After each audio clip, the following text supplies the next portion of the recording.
No começo, eram as trevas. Depois, Bang. Nasceu um sistema que se expande infinitamente, feito de tempo, espaço e matéria.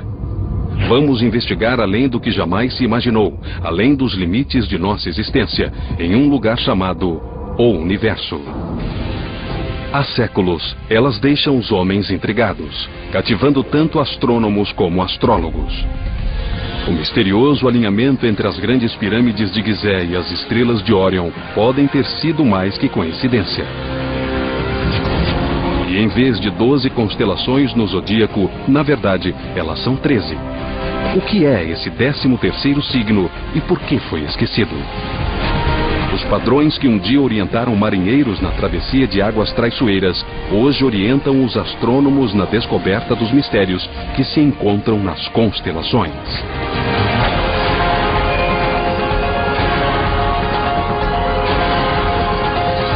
O Universo. Constelações. Antes da internet e antes do cinema, os céus noturnos e as constelações eram os maiores espetáculos que tínhamos. Esta galeria de estrelas não forma apenas figuras bonitas. Ela contém uma ampla amostra de tipos de estrelas. Através das constelações, podemos aprender muito sobre a galáxia e sobre todo o universo. Antes dos dispositivos de navegação high-tech, do GPS e até da bússola, havia as estrelas. Como a sinalização de uma estrada, as constelações nos ajudam a encontrar o caminho. Elas dão direção, distância e rumo. Na Terra, para dizer onde se localiza uma coisa, damos as coordenadas, em latitude e longitude. Na Terra, isso significa a latitude é a medida de distância entre o Polo Norte e o Polo Sul. E longitude é a distância de leste a oeste. O outro sentido. Existe um sistema de coordenadas celestiais similar. Mas as coordenadas não se chamam latitude e longitude. Chamam-se declinação e ascensão reta e são simples extensões diretas da latitude e da longitude da Terra, projetadas nos céus. Os antigos navegadores usavam esse diagrama imaginário para plotar as estrelas e se orientar nos mares. Não é um tipo preciso de indicador de direção, mas com certeza é uma pista para manter o pessoal alerta para os amplos caminhos pelos mares. Com um sextante, os marinheiros conseguiam recorrer a estrelas como a Polaris para navegar. Isto é um sextante, um instrumento para a navegação celestial. Quando esse corpo celestial chega ao que chamamos de braço inferior do horizonte, marcamos a posição, usando o tempo e os números nesse sextante. Dá para fixar a posição no mar. A navegação hoje usa estrelas feitas pelo homem, os satélites. Usando as estrelas que fabricamos, as posições no GPS e o diferencial do GPS, podemos definir a posição do barco com um erro mínimo, instantaneamente em qualquer lugar do mundo. Agora que o GPS substituiu o sextante, as coordenadas celestiais são mais importantes para os astrônomos do que para os marinheiros. Embora o sistema de coordenadas dê uma ideia de para onde apontar os telescópios, o diagrama falha em um ponto grave. Ele supõe que as estrelas estejam todas à mesma distância de nós. Uma suposição totalmente errônea. Olhando para as estrelas à noite, todas parecem estar mais ou menos à mesma distância, como se estivessem num só plano. O mesmo acontece olhando a silhueta de uma cidade de longe, por exemplo, daqui até a cidade de Chicago. Embora aqueles prédios pareçam estar à mesma distância, estão a várias distâncias diferentes. A mesma coisa com as estrelas. Embora todas pareçam estar à mesma distância, algumas estão perto, outras bem mais longe. Então, como saber que estrelas estão perto e que estrelas estão longe? Essa é a mais difícil das respostas. Essa é a maior frustração de toda a astronomia. Olhando os céus noturnos, mesmo com telescópios, não dá para saber as distâncias. Esse é o santo graal da astronomia há séculos.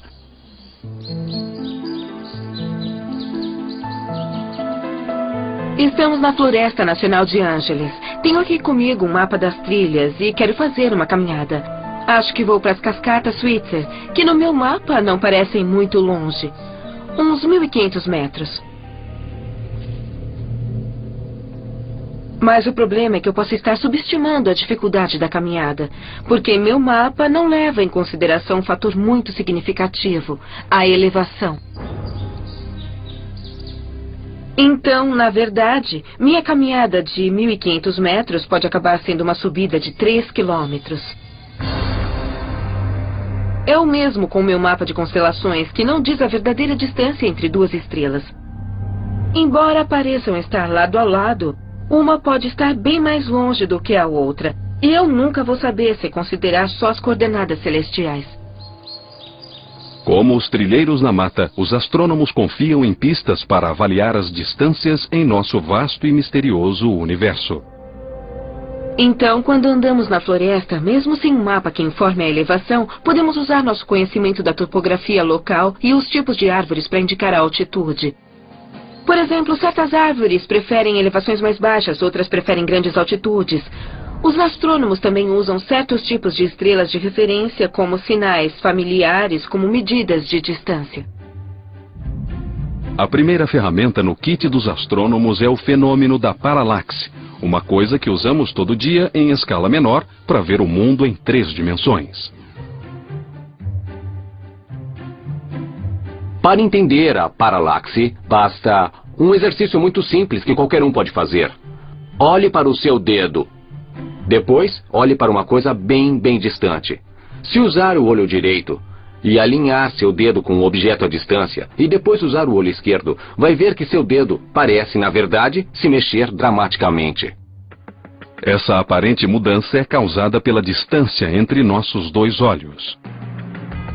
Os astrônomos medem a paralaxe só olhando para uma estrela em uma posição e depois olhando para ela de novo 6 meses depois, quando ela já se afastou o máximo possível do nosso ponto de observação. Porque em 6 meses a Terra chegará à maior distância possível da posição original. Quanto mais perto a estrela, maior a paralaxe. O problema é que as estrelas não estão muito perto. Mesmo o ângulo de paralaxe da estrela mais próxima de nós, a Próxima Centauri, é difícil de medir. É menos de 1 segundo de arco.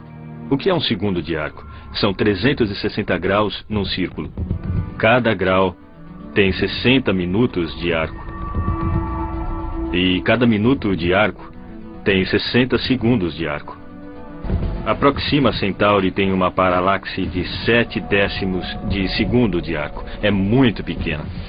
Para transpor a distância até estrelas mais distantes ainda, os astrônomos contam com um sinal de orientação familiar, da mesma forma que a guarda costeira usa um farol. Os homens e mulheres da guarda costeira sabem que todo farol tem uma frequência de pulsação diferente. Um pode brilhar 2 vezes por minuto, o outro 4 vezes. Eles podem usar isso para determinar sua posição exata só com base no padrão. Do mesmo jeito, os astrônomos podem usar um farol cósmico chamado estrela variável pulsante. A constelação de Cefeu, batizada com o nome do rei mítico da Etiópia, tem 57 estrelas visíveis, inclusive a Delta Cephei, uma estrela variável que é o protótipo das variáveis pulsantes. Por uma sutileza da natureza, as cefeidas marcam o tempo como um metrônomo. Quanto maior e mais brilhante, mais devagar a cefeida vai pulsar. O que nós fazemos é achar uma variável pulsante, medir seu período de pulsação, que pode ser de 10 ou 60 dias, e obter uma vela padrão. Só então poderemos determinar a que distância essa estrela está. Uma vela padrão é uma base de comparação. Uma estrela de luminosidade e distância conhecidas que se pode comparar com estrelas semelhantes. Uma lâmpada brilha com uma certa luz que corresponde a uma certa quantidade de watts. Mas essa luz vai parecer muito mais brilhante se você estiver bem perto da lâmpada do que se estiver a 3 metros dela. Então, a luminosidade da estrela não muda. É aquela. Mas a magnitude aparente depende de onde você está, da distância em que está. Se está perto do objeto ou se está olhando do outro lado da rua. Se uma cefeida não parece tão brilhante, deve estar muito longe. Os astrônomos conseguem calcular a distância com base na palidez de sua aparência. Olhando minha variável pulsante e plotando a curva da luz em quanto tempo passa de brilhante a pálida e a brilhante de novo, eu sei qual é o brilho intrínseco dessa estrela. E consigo calcular a distância das estrelas variáveis, observando seu período de variação. Foi assim que Edwin Hubble conseguiu determinar que Andrômeda estava 2 milhões de anos-luz além de nossa galáxia. Mas as variáveis pulsantes têm limite. Para medir as distâncias para além de Andrômeda, os astrônomos contam com as supernovas.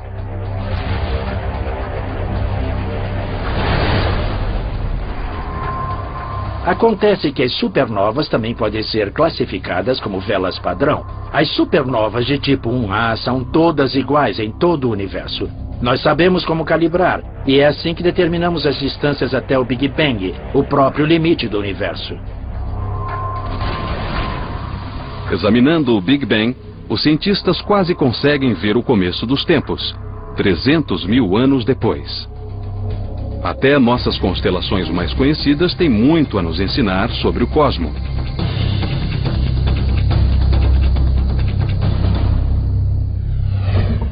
Órion, que em grego quer dizer caçador, tem 77 estrelas visíveis. Aunitak, Aunilan e Mintaka são as 3 estrelas no cinturão de Órion. Nos tempos modernos, ao caçar Órion, os astrônomos acharam uma variedade de objetos impressionantes. Quando vejo Órion, vejo também a vida e a morte das estrelas. Logo abaixo do cinturão está um pequeno borrão chamado Orion Nebula. É um berçário de estrelas bebês, e dá para ver ao olho nu. Órion também guarda um par de joias estelares. No ombro superior esquerdo de Órion, você vai ver a gigante vermelha Betelgeuse.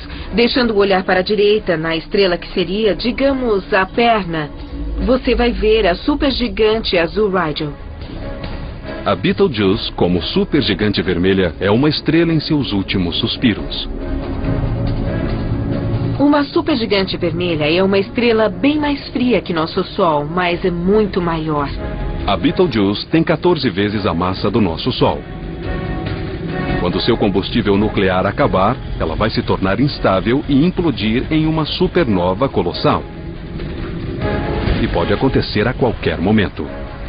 E quando explodir, vai iluminar todo o céu noturno, sendo visível até durante o dia. Talvez já tenha explodido. Está a 427 anos-luz da Terra. Ou seja, talvez já tenha explodido, mas ainda não deu tempo da luz chegar até nós. A supernova vai atrair mais atenção para os céus, que nos encantam há milhares de anos. Os antigos egípcios consultavam os céus para saber quando plantar e quando colher. Cada estrela possuía um significado sagrado. Chamavam Sírius, na constelação Cão Maior de Estrela de Ísis. O aparecimento de Sírius antes do alvorecer, durante o solstício de verão, indicava a cheia anual do rio Nilo. Outras constelações, como Órion, podem ter tido significado arquitetônico. Os egiptólogos já fizeram muitas vezes a pergunta por que os antigos egípcios construíram 3 grandes pirâmides ligeiramente desalinhadas. Porque tinham réguas ruins milhares de anos atrás? As 3 pirâmides parecem estar alinhadas com as 3 estrelas da constelação de Órion. O que significa esse alinhamento? Foi coincidência ou as pirâmides foram intencionalmente projetadas dessa forma? As pirâmides de Gizé nos seduzem com seu mistério arqueológico e fascínio histórico. Alguns cientistas acham que as pirâmides têm certa importância astronômica. Já se disse que a disposição das 3 grandes pirâmides no platô de Gizé, inclusive a Grande Pirâmide, estão distribuídas no chão, imitando as 3 estrelas do cinturão de Órion. É minha conexão preferida entre eventos na Terra e eventos nos céus. Mas os antigos egípcios não viam um caçador em Órion, como nós. Eles viam Osíris, o deus do renascimento. Alguns especulam que as passagens de ar no interior das grandes pirâmides foram especificamente projetadas para lançar aos céus as almas dos faraós. Nessas pirâmides temos 2 tipos de passagens de ar. Uma aponta para o norte e outra aponta para o sul. A do sul aponta para Órion. Ou seja, a alma do faraó seria lançada por essa passagem para ficar ligada a Osíris, Órion, e ressuscitar, gozando da vida eterna. Mas outros são um pouco mais céticos. Para fazer isso combinar direitinho, seria preciso virar de cabeça para baixo, ou na terra ou nos céus. Se os egípcios deram importância ao norte e ao sul, na pirâmide, não faz nenhum sentido dizer que eles alinharam as estrelas direito e, na hora de mapear o solo, viraram tudo de cabeça para baixo. A passagem norte aponta para uma estrela específica. Aqui aponta para o norte, aponta para a estrela polar. Na época, 2000 anos antes de Cristo, 2000, 3000 anos antes, essa estrela polar era Tuban. Tuban está localizada na constelação do Dragão ou Draco. O Dragão tem 79 estrelas visíveis. Tuban foi substituída pela estrela polar da nossa geração, Polaris. Ela ilumina o Ártico, governando nossos céus como um farol sobre o Polo Norte. Localizada na constelação Ursa Menor, ela é 2.500 vezes mais brilhante que o Sol, empalidecendo as companheiras polares AB e B. Embora governe os céus como nossa estrela polar desde que temos lembrança, seu reinado não será eterno. Enquanto está orbitando em volta do Sol, a Terra inclina-se para lá e para cá. Essa oscilação é chamada de precessão. Se a Terra fosse uma esfera perfeita, não haveria precessão. Mas as forças gravitacionais da Lua e do Sol fazem pressão sobre o equador saliente, perturbando a rotação da Terra. Agora a Terra é como um giroscópio ou um peão giratório. Observe que se eu girar isso depressa e depois movimentar o eixo, ele aponta na mesma direção. É como a Terra que aponta em direção a Polaris. Então, quando a Terra dá volta no Sol, ela sempre aponta na mesma direção. No entanto, a precessão é causada pela interferência gravitacional e a Terra começa a oscilar. Enquanto oscila, o eixo da Terra descreve um círculo no céu. Demora 26.000 anos para completar um círculo. O Polo Norte celestial vai se afastando cada vez mais da posição de Polaris. Eu digo que daqui a uns 14.000 anos, mais ou menos na metade do círculo, ele vai estar muito perto da estrela Vega. E como Vega é muito mais brilhante do que as outras estrelas nessa área do céu, ela será uma estrela muito significativa no Polo Norte. Em 26.000 anos, o eixo da Terra centrado no Polo Norte fará um círculo completo e voltará a apontar para onde está hoje. E Polaris vai destronar Vega e retomar o título de nossa estrela do norte. Quanto mais perto de um dos polos da Terra, mais a estrela se mantém fixa nos céus. Os astrônomos chamam essas estrelas de circumpolares, ou seja, visíveis o ano todo. Na verdade, todas as constelações das estrelas do norte, como Little Dipper e Big Dipper, percorrem um círculo razoavelmente pequeno. E o resultado é que dão a volta em Polaris sem nunca surgir nem se pôr. Quanto mais ao sul, mais constelações nascem, digamos no início da noite, e se opõem no fim da noite. Portanto, não tem essa propriedade mágica. As estrelas variam em tamanho, densidade e também em brilho. Em vez de exibir um brilho constante, como a maioria das estrelas, as variáveis pulsam, iluminando-se e empalidecendo num padrão hipnótico. Uma estrela variável é como uma chaleira. Então, vamos imaginar uma chaleira no fogo. A água se expande, a tampa sobe, libera o excesso de energia e desce. Acumula pressão, sobe e desce de novo. Quase do mesmo jeito, a atmosfera das estrelas variáveis se expande e se encolhe. Com o tempo, isso dá aparência mais brilhante e mais pálida. Isso pode acontecer em horas, pode acontecer em dias ou até em meses. Estrelas variáveis de uma categoria especial chamadas T Tauri pulsam porque são jovens e instáveis. Como adolescentes teimosos, as T Tauri têm explosões erráticas. Só que seus acessos de fúria envolvem uma luta com a gravidade. Enquanto as forças nucleares empurram para fora, a gravidade puxa para dentro, perdendo a posição de equilíbrio como um pêndulo, oscilando para lá e para cá. As T Tauris crescem e perdem as pulsações. À medida que envelhecem, encontram equilíbrio e se tornam estáveis. Na verdade, antes de nosso Sol amadurecer, os cientistas acham que ele foi uma estrela T Tauri. Talvez essa seja a melhor ideia de como era o nosso sistema solar e nosso Sol quando se formaram no início de sua evolução. E nós sabemos, por exemplo, que as nuvens de poeira e gás em volta dessas estrelas são bastante confusas. E deve ter sido uma cena bem violenta, com muitos calombos e pedaços de rocha colidindo umas com as outras e se bombardeando.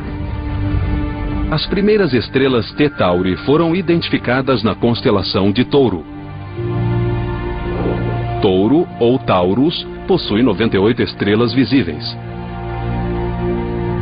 Aldebaran, uma estrela gigante vermelha, é o olho injetado na fera. Touro é uma das constelações do zodíaco que fica perto do plano da eclíptica. Chama-se plano eclíptico porque é o único círculo nos céus onde podem ocorrer eclipses. A Lua tem de passar pela eclíptica, por exemplo, para provocar um eclipse do Sol. É também o caminho que a Terra percorre em sua órbita em volta do Sol. 8 graus acima e abaixo da eclíptica há uma região chamada zodíaco.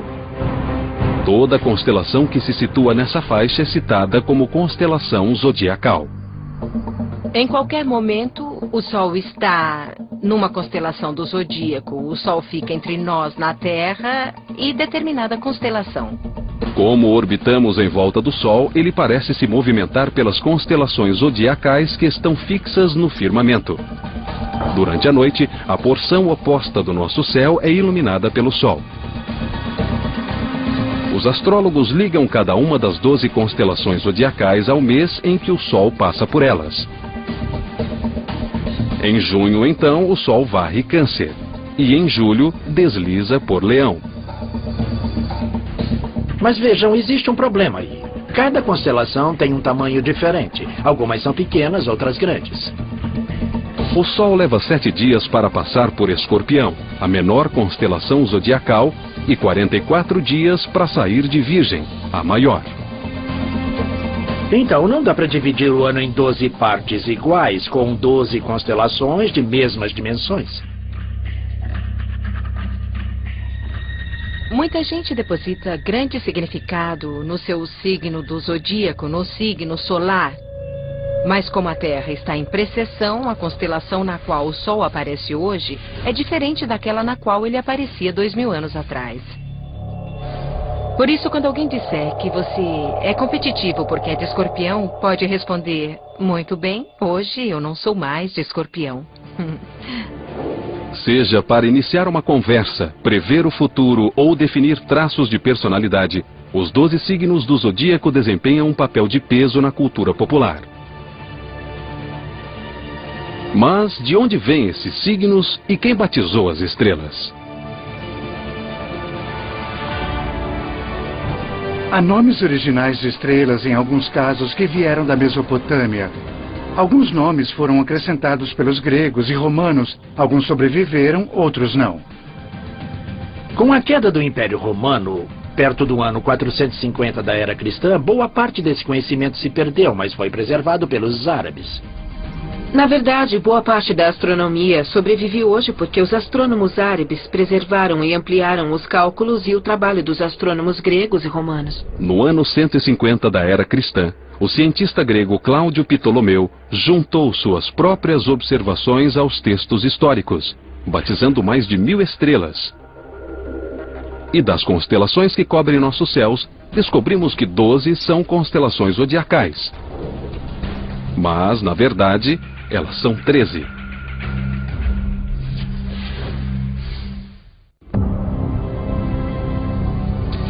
Mesmo que não sejamos adeptos da astrologia, quase todos sabemos qual é nosso signo astrológico.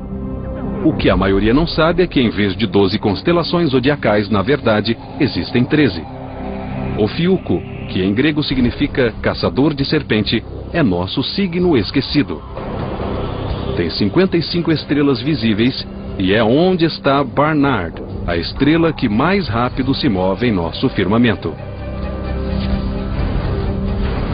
Aninhada entre Escorpião e Sagitário, Ofiuco deixa pequenas as constelações vizinhas. Embora seja um dos 48 padrões originais de estrelas que Ptolomeu classificou, alguns cientistas especulam que ela teria sido dispensada como signo zodiacal para se manter um número par de 12. Outros acham que a precessão poderia ter empurrado Ofiuco para fora do zodíaco, mas a verdadeira resposta ainda é um mistério.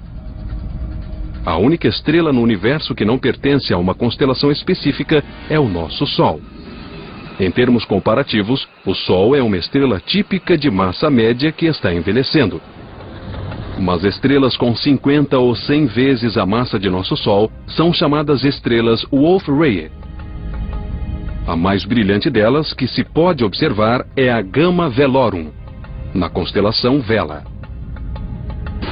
Essas massivas estrelas são extremamente luminosas e estão em seus últimos estágios de evolução. A razão de serem tão luminosas é que estão derramando energia e radiação de modo tão furioso que essa força é suficiente para empurrar as camadas externas da atmosfera dessa estrela. Essas estrelas se evaporam, tal o calor e a radiação que geram, restando apenas um núcleo central muito, muito quente. Embora os cientistas não tenham observado diretamente a morte de nenhuma, a especulação é que as estrelas Wolf-Rayet terminem a vida em colossais explosões de supernova, ou talvez se extingam formando massivos buracos negros. Mas antes disso, elas exibem um show espetacular, explodindo todas as suas camadas externas de gás no meio interestelar. Hoje, nossa rede de telescópios de solo e espaciais permite aos astrônomos ver qualquer ponto nos céus. Mas os antigos astrônomos no hemisfério norte não podiam ver que o hemisfério sul oferece uma visão totalmente diferente. No hemisfério sul, o detalhe de maior destaque nos céus noturnos é a Via Láctea. Na Via Láctea existem zonas que são escuras, são nuvens de poeira, mas quando se olha da Terra são só escuras, contra um fundo de uma Via Láctea e de estrelas muito brilhantes. É a coisa mais notável. Essas nuvens escuras parecem buracos na faixa estrelada da Via Láctea. Existe um padrão tão peculiar nesses buracos que algumas civilizações, inclusive especialmente os Incas na América do Sul, identificavam essas manchas escuras como absorções ou constelações mesmo. Estas densas formações de poeira são conhecidas como constelações de nebulosa escura. Existe uma incrível ausência de estrelas numa região perto do centro da galáxia, que é chamado de saco de carvão. É uma nuvem de poeira tão densa que bloqueia toda a luz das estrelas atrás dela. Hoje o saco de carvão está na constelação Cruzeiro do Sul. A Cruzeiro do Sul, ou Crux, é a menor constelação e tem 20 estrelas visíveis. Os marinheiros confiavam nas estrelas Alfa e Gama dessa constelação para localizar o Polo Sul, já que não existe estrela polar no hemisfério sul. Com o desenvolvimento da astronomia, a comunidade científica se deu conta de que precisava unificar os nomes e formas das constelações. Com o desenvolvimento da astronomia, a comunidade científica se deu conta de que precisava unificar os nomes e formas das constelações. Em 1922, formou-se o grupo International Astronomical Union.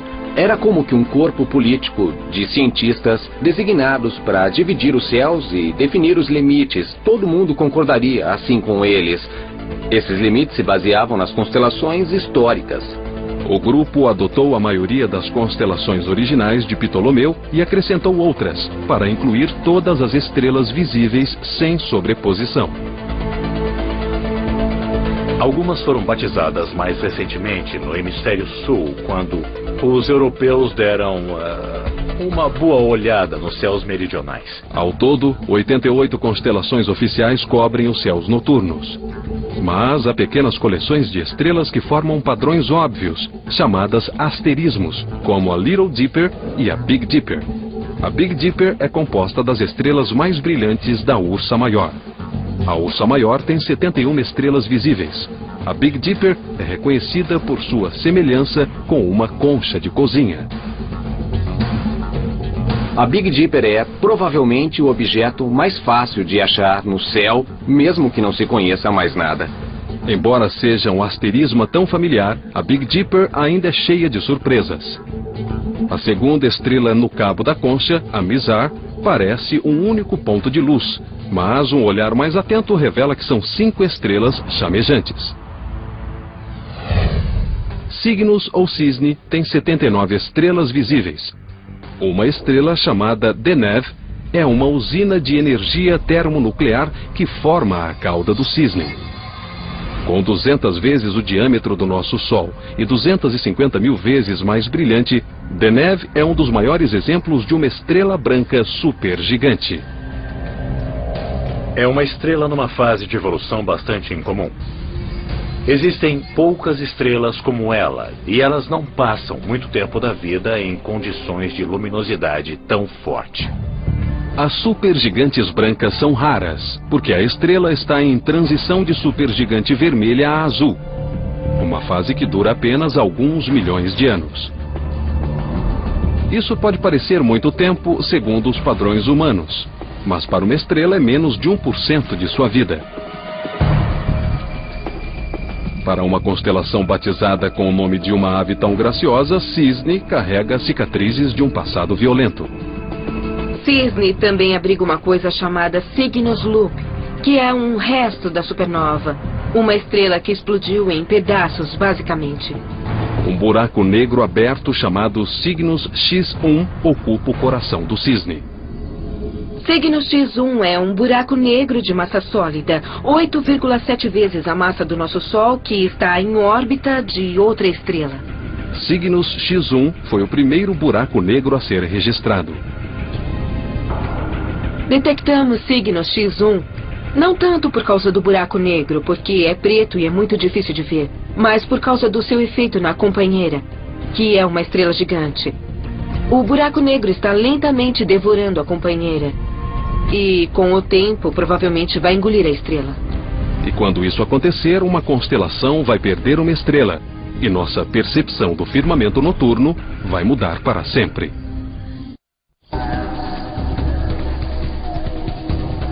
O firmamento noturno está constantemente mudando. Em cada constelação, estrelas nascem enquanto outras são engolidas pelos buracos negros.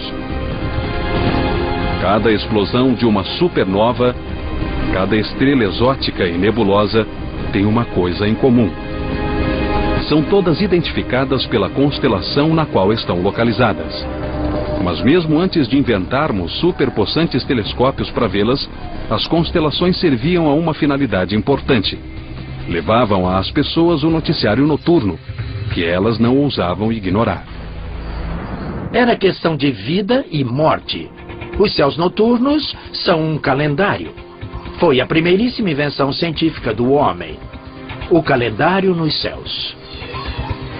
O nascer e o pôr do sol, as várias fases da lua, o aparecimento e desaparecimento sazonal das estrelas, dá para ver que existe realmente uma ordem no mundo.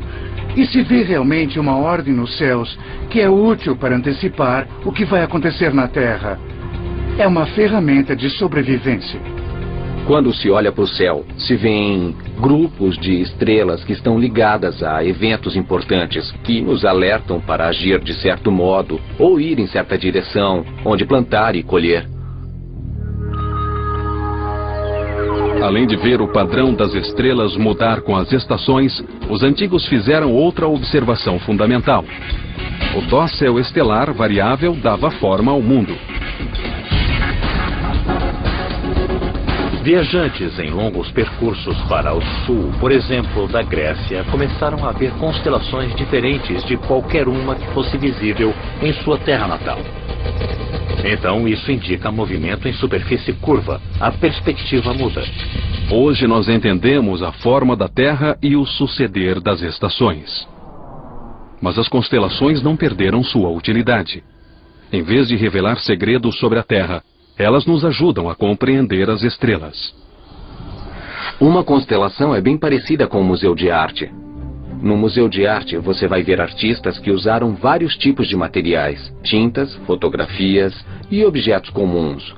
Numa constelação, você tem estrelas que são feitas de materiais diferentes. Algumas têm mais hélio ou hidrogênio, carbono, silício, ferro, mas podemos reunir todas elas. Nos dois casos, os objetos que são reunidos no museu de arte ou uma constelação são coleções artificiais que nós juntamos por algum motivo. Como países, as constelações dividem os céus em territórios. Quando você diz Orion, eu sei exatamente a que parte do céu está se referindo. Então, para um astrônomo, uma constelação é como ter um mapa à mão, um jeito de organizar as coisas, de saber onde está tudo. E embora o firmamento seja infinito, podemos ver somente uma amostra de estrelas antes que nossa visão seja bloqueada por poeira e distância. Talvez numa noite bem escura você vai ver umas 1.500 a 2.000 estrelas a olho nu se não estiver usando binóculos em nada.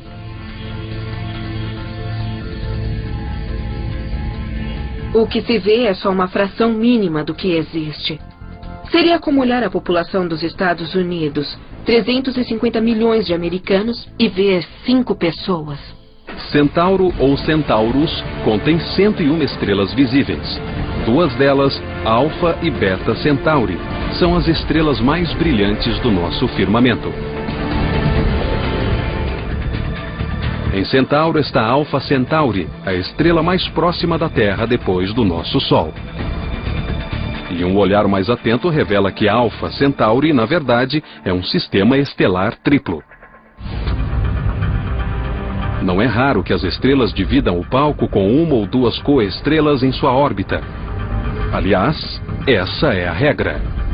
Mais de 60% das estrelas que se veem nos céus, na verdade, são estrelas duplas, triplas, quádruplas. Nosso Sol é uma exceção. Parece que nosso Sol não tem companheira. Enquanto nosso Sol faz sua viagem solitária pelo espaço, as estrelas Ômega Centauri nunca ficam sem companhia. É o mais brilhante agrupamento estelar globular que se pode ver sem um telescópio, quer dizer, a olho nu, porque é um grupo gigante de cerca de 10 milhões de estrelas. Ômega Centauri é o maior agrupamento estelar da nossa galáxia. Essas estrelas intimamente ligadas têm órbitas diferentes, complicadas, mas mesmo assim conseguem se movimentar como um único grupo. De onde vem o agrupamento é a dúvida de todos. É um objeto fora do comum, e muitos astrônomos suspeitam que possa ser o centro de uma galáxia que foi engolida, consumida pela Via Láctea, quando caiu nela. Isso acontece com bastante frequência porque grandes galáxias são canibais e comem as pequenas galáxias. A Ômega Centauri, por exemplo, pode ser o que restou de um desses processos. A luz de Alfa Centauri leva cerca de 4,2 anos para chegar até nós. Mas quando olhamos Ômega Centauri, estamos vendo uma luz que viajou 16 mil anos. E isso é indicação da verdadeira dimensão de Centauro. E mostra também que uma constelação existe somente nos olhos de nossa mente. E que cada estrela, como cada obra de arte, suplica para ser explorada.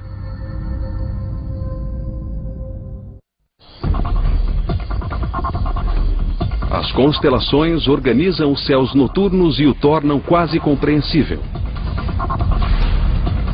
Enquanto contemplamos as luzes piscando, é fácil esquecer que cada uma é um dos bilhões de sóis chamejantes, fundindo elementos e talvez criando novos mundos. A distância não permite que tenhamos noção do poder das estrelas.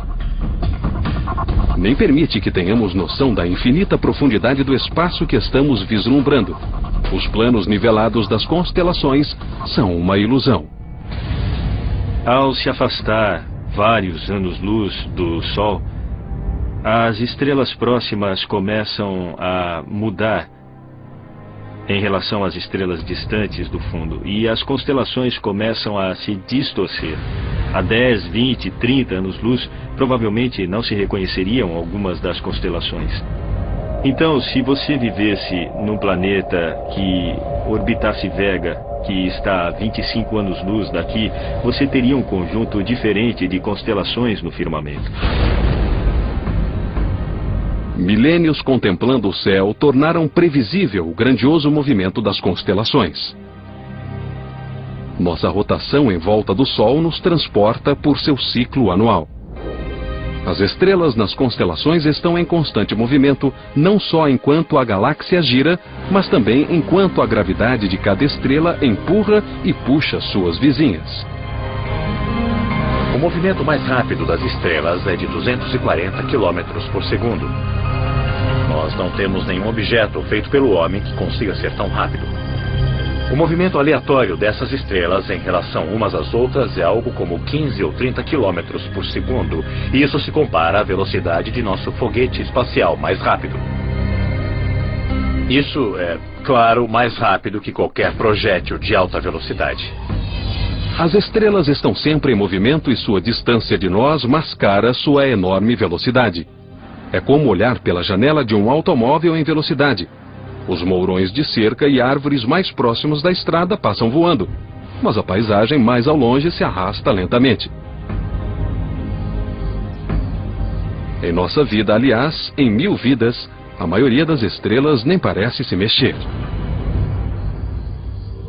O que me intriga é pensar que, se eu pudesse achar um dos nossos parentes recentes, o homem de Cro-Magnon, por exemplo, ele provavelmente me corrigiria, porque estaria mais familiarizado com os céus e conheceria as constelações um pouco melhor do que as pessoas de hoje. Mas, pouco a pouco, nossos mapas estelares estão completando sua data de validade. Daqui a 10.000 anos, as estrelas serão visivelmente diferentes, assim como as constelações do que vemos hoje. Daqui a 500.000 anos, serão irreconhecíveis e, se fosse possível ver uma foto do tempo transcorrido num período de 1 milhão de anos, nós veríamos estrelas correndo pelo céu. As constelações são um instantâneo, um retrato plano do céu noturno. E como retrato, é uma boa semelhança, mas não é a história toda. Se pudéssemos voar pelo espaço e vê-las de outro ângulo, essas formações antigas e familiares não seriam identificáveis. Mas aqui, agora, as 88 constelações oferecem marcos tranquilizadores enquanto nos recordam nosso passado. As constelações realmente não cumprem as funções que cumpriam originalmente para aqueles que as detectaram. Para eles havia uma ligação direta de causa e efeito entre uma coisa que era do interesse deles e suas vidas. Observavam Sírios porque era uma indicação sazonal. Não usamos mais o firmamento dessa forma, mas as histórias permanecem e as imagens permanecem. Nós nos agarramos a essas constelações e, francamente, fico encantado com isso. Em vez de contar histórias do passado, a astronomia moderna nos estimula a olhar para as constelações como um agrupamento de possibilidades. A maioria das constelações tem 3 a 5 planetas nelas. E daqui a mais alguns anos vamos identificar talvez centenas de planetas semelhantes à Terra orbitando outras estrelas. E vamos ter uma revelação toda noite, percebendo que quando olhamos as constelações, alguém pode estar nos olhando. Num espaço tão vasto onde só podemos ver uma pequena fração do nosso universo, olhamos para as estrelas imaginando o que significa tudo isso. Projetar padrões, inventar histórias, tentar solucionar os mistérios guardados por nossas constelações.